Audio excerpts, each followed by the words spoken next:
and bind it round the temples, I at once retire. The 29th said, I am called Anosta. I give rise to uterine mania, and pains in the bladder.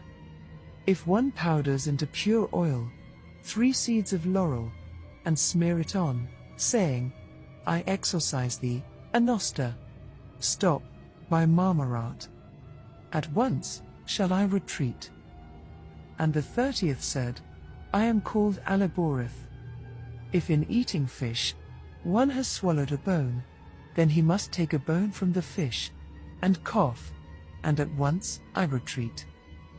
These spirits, from the 28th to the 30th, were the 3 decans of the zodiacal sign, Capricorn, or the goat. The 31st spirit said, I am called Hephesimareth, and I cause lingering disease. If you throw salt, rubbed in the hand, into oil, and smear it on the patient, saying, Seraphim, cherubim, help me, I at once retire. The 32nd said, I am called Ichthion. I paralyze muscles and contuse them.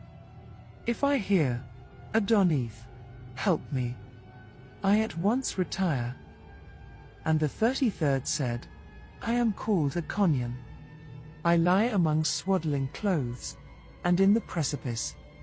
And if anyone writes on fig leaves, Lycurgos, taking away 1 letter at a time, and write it, reversing the letters, like so, Lycurgos, Hecurgos, Kurgos, Ergos, Goes, Os, I retire at once.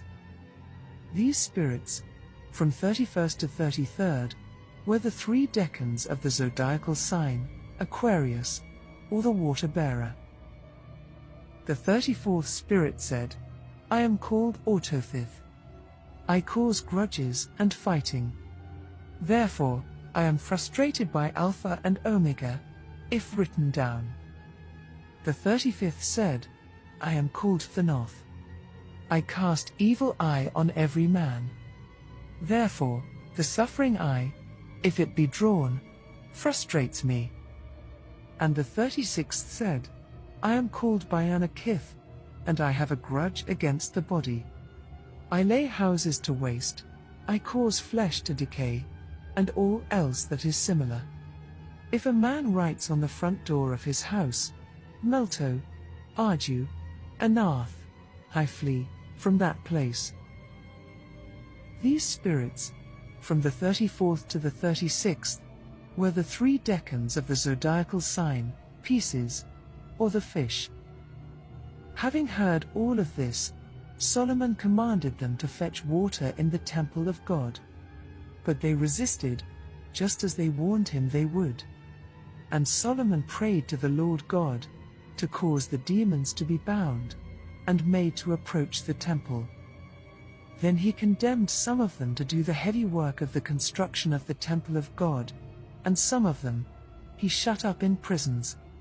And others he condemned them to wrestle with fire, in the making of gold and silver, sitting down by lead and spoon, and to make ready places for the other demons, who would also be confined.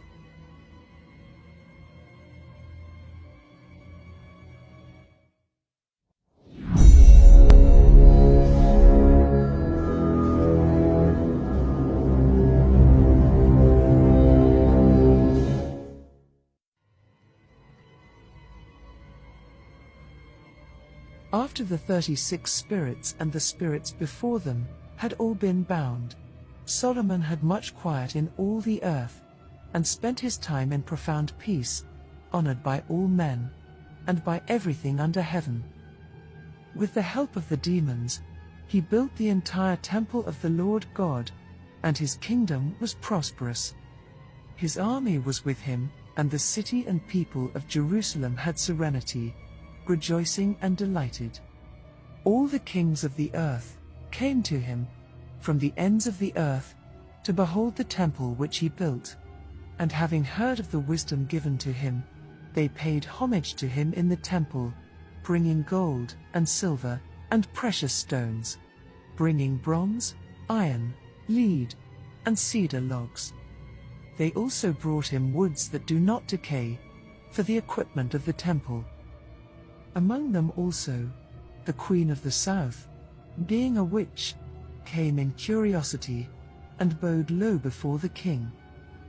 She tried all of his wisdom, and he instructed her, according to the wisdom imparted to him.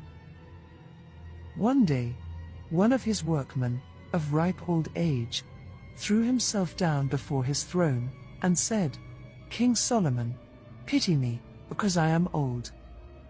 Solomon bade him to stand up, saying, "Tell me, old man, all you will." And the old man answered, "I beg you, king, I have an only-born son, and he insults and beats me publicly, and plucks out the hair of my head, and threatens me with a painful death. Therefore, I beg you, avenge me." And Solomon felt pity on him, as he looked at his old age, and commanded that the child be brought to him. When he was brought, Solomon questioned him as to whether his father's accusations were true.